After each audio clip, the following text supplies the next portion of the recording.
Boy, the sacrifices I'm making to make this video tonight, Lord have mercy. So, just got internet today, and said I'd be back when I got the internet, so I'm back. And, shitty thing is, it's been a long fucking day, a hot fucking day, because Florida, humidity is through the roof. I drain like a pool of water every day. Get home, fucking house is 80 degrees, because the fucking AC is frozen over. Sucks. I had to put on clothes, and this is the hottest area in the house too. That sucks. But whatever. So, hi, hello. Take a moment to take this in because it's the first time I got a computer chair again. Got my desktop in front of me. It's great. It's a wonderful feeling. Yeah. So today's topic: E85 uses and benefits. I think this is something this has come up in conversation. People have asked me to talk about this before, and I just haven't. And I'm kind of glad that I haven't, because now I found something that, that's maybe want to talk about it. Scrolling through my timeline here on Facebook, and of course, I'm friends with Eddie over at Genesis Automotive. Of course, Eddie uses his personal Facebook for advertisement. It doesn't have a separate page. So he's always posting videos of his dyno tuning. And since Evan's tuning has been down, I haven't checked in a month or so, but it still hasn't come back up the last time I did check it. So now Eddie's like my go-to source, because he's the only one that publicly and consistently puts out tuning information. And of course, it's nothing that's been surprising. Generally I see things that I expect to see. Now, one thing I have noticed has been trending is E85, and not really been doing well on these NA setups. I've been seeing a lot of NA setups going through like intake header exhaust, basic bolt-ons plus E85. And recently, what piqued my attention here was I saw a Prelude with an H22 get tuned, and it made like 201 horsepower. Excuse me, sorry. I didn't really pay too much attention to the torque, but anyway, that's besides the point. So 201 horsepower with intake header exhaust and E85. I'm like, well, fuck, intake header exhaust and tune, I'd expect a minimum of 200, maybe even 210. Depending, of course, on which H22 it is, but being the fact that it's a 5th gen Prelude, I'm figuring it's an A4, the latest model, which should make that with a couple of bolt-ons. Wouldn't be surprised, with a premium fucking tune with bolt-ons, it should make around 205, 210, or what I would at least expect. So I'm seeing 201 horsepower, intake header exhaust, E85.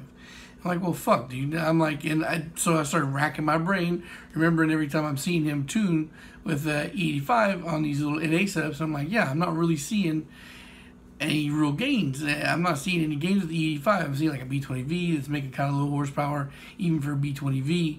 And I'm like, well, what the fuck's going on here? So, as I mentioned, I was like, I commented on the post, I'm like, hey, man, so I'm seeing the E85 doesn't really do shit unless you run forced induction or you're bumping compression. Which of course it works wonders when you do that. And he's like, and then he hit me back with, or maybe it depends on the quality of the E85. I'm like, yeah, that's true. Which brings me to my point of the viability of E85. Okay, so E85 for sure, like, is not debatable. Once you get to that 500 horsepower and 4-cylinder engine or whatever, and you're doing forced induction, if you really want to make any more power than that, you have to go with higher octanes. E85 is undeniably a higher octane. Generally speaking, it's 110. So you need that for forced induction. So forced induction sprays, supercharged, turbocharged. If you want to make real power, you got to go with at least E85. Real power, just to classify for anybody who's new here by chance, 500 plus. Anything over 500 plus is big horsepower. 500 fucking horsepower is big. To be honest. So yeah, the practicality of using E85 for you guys out there who have readily available. You're like, oh, well, E85 is close to me or whatnot. This is not a daily driver. I drive on the weekends, so why not? And I agree with you. If I'm living close to a E85 pump, I would use it. But the first thing you want to do before you decide to go with that E85 at that gas station and tune with it is to have it tested. I think it's a kit that's pretty easy to see. It shows you the ethanol to fuel ratio that's in the mix there, and you can see how pure the E85 is. So with him saying, how good the quality of the E85 is really depending on the horsepower there. So I was like, okay, fine, touche, and I didn't consider that, and that is something to consider. So then I was like, well, if the E85 quality is good, how much do you normally see, and what's the best you've seen from E85 with just like stock bolt-ons E85. And it was like generally speaking between 10 to 20 horsepower bump. I'm like, okay, 20 horsepower bump is not bad. Yeah, so I was like, I could say, okay, 12 to 20 horsepower is exactly what he said. 12 to 20 horsepower. 12 horsepower, I was like, that's bolt-ons for me. That's you gotta be able to get that from the basic bolt-ons, not full bolt-ons, but basic bolt-ons. Got to give you the 12 horsepower. So 20 horsepower is doable. Like if it's consistent 20 horsepower, because maybe even the E85 at that gas station changes in quality. It could go up and down, have its days, and then the quality changes and the power output changes too. So I was like, well, okay, 20 horsepower is doable. I can see me doing bolt-ons and then throwing the E85 to get over that little hump. But I guess here is coming down to opinion on it. An opinion being that if you're not bumping your compression high or doing forced induction, then E85 is not something I would do just for like a go-to power adder. Yes, you can gain power from it, but I think if you're doing basic bolt-ons with stock compression, no turbo or whatever, then I think you're gonna get close to the same results if you use 93 pump. And 93 pump is what I use for all my builds because I haven't done anything yet where I want to go for like crazy high power. Now, somebody was complaining the other day that it takes me forever to get started in my videos because I like to drop a couple minutes worth of updates in here. And that's because I used to do news videos separately from upload videos, and you fucking assholes wouldn't watch it. And then later on, you're all hitting me up in the video. When are you gonna do this? When are you gonna do that? So I like to mix it in. I like to give a little bit of news updates sprinkled in with my tech videos, and because not all of them are long. Some of them might go on for 20 minutes. Some of them are like this, which is 5 minutes. And now we got 2 minutes or 3 minutes of me talking, if you consider that how I opened the video. So yeah. I've still got things that need to be done. We're still working out kinks in the place. Majority, it's comfortable in here. I need to get my carport set up in the back. That's $150. I also need to get a new bunk bed set up for the kids. That's $180. And I need to get my cars from storage to here. Now I'm already late on storage, but of course it's a friend, so I'm thinking I'm not gonna die or lose my shells or whatnot. I plan on, because I can't do both, what I'm going to do is I'm going to pay probably $250 to extend one more month on the storage and then get the shells to the house next month. So I might even keep that low key, because what I need to do is get that I still need one fucking fitting to finish the ABS delete. So I'm going to go to the junkyard and grab that. And then once all the brake lines are in place, I can put the engine in. And so I think I'm not going to talk about the Integra until the work is done, because I also need to buy a cherry picker too, and that's $100 fucking bucks. So yeah, there's still quite a bit of stuff I need to do, but hopefully by next month I'll be ready to go and drop the engine in, and then it's just mocking up the turbo stuff or whatnot. So hopefully we'll get to see the CSS block run soon, given the praying to Jesus that I didn't get anything inside the cylinder. So before I do anything with that engine, before I even drop it in, I might have to fucking pull the spark plugs and check and make sure I don't have any shit inside the fucking engine where I gotta take the head off again.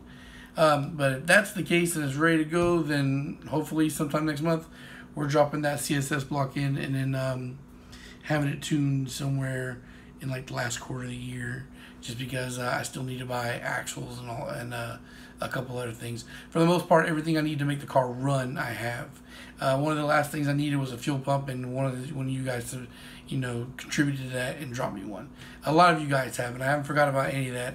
And so hopefully get the Integra running in the last quarter of the year, and I can focus on the RSX.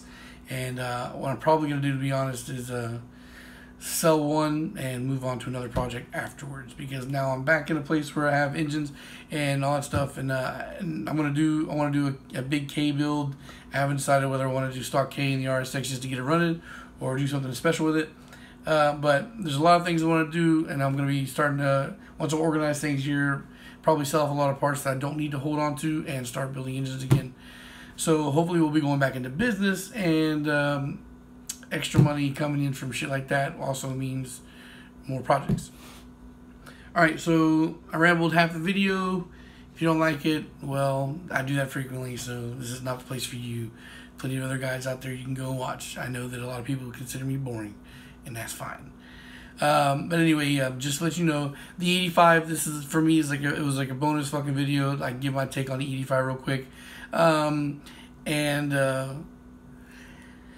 Just to let you guys know what's going to be coming. Some of you guys that have been around for a while, I've seen, I posted several months ago now a list of videos that I'm planning to make, and I'm pretty sure I screenshotted and posted it to Instagram just in case I wouldn't forget, because I knew that there was a very real chance that I wasn't going to make anything until I was here in this situation. So now I am, and I'm going to pour over that list and start getting ready to film. Now, to let you guys know, I've been waking up early in the morning and usually going to sleep like early in the morning. So I need to balance out my sleep and film schedule. And of course I like to film at night, so back to night because the house is mine at night. Everybody's dead ass sleep. What I want to do is I want to aim for at least 2 more uploads this week, and it won't be half of it filler like this is. It's going to be focused to the point, on topic, even if it's only a 5-minute upload. But I don't think that's going to be the case with the shit that I have picked out. So I want to do 2 more videos this week, and then hopefully I get into the steady flow of it, and then get better rested, and I can focus more on the content I'm trying to put up. But yeah, I'm going to get back into the normal flow. So if you're new by chance seeing this pop up in your feed, this channel functions like this. Also, if you're new and you're popping up in a feed, there's a lot of videos on the channel, but everything is organized in playlists. So before you go out there and start saying all my shit's random and thrown all over the place, no, VHP Engines is very well organized. Click on VHP Engines, go to the main page, and check out the shit there, and you can scroll through all kinds of playlists that I have. Alright guys, so thanks for watching. If you're new, welcome to the channel, and hopefully we get back out here rolling and building subscribers again. Alright guys, peace.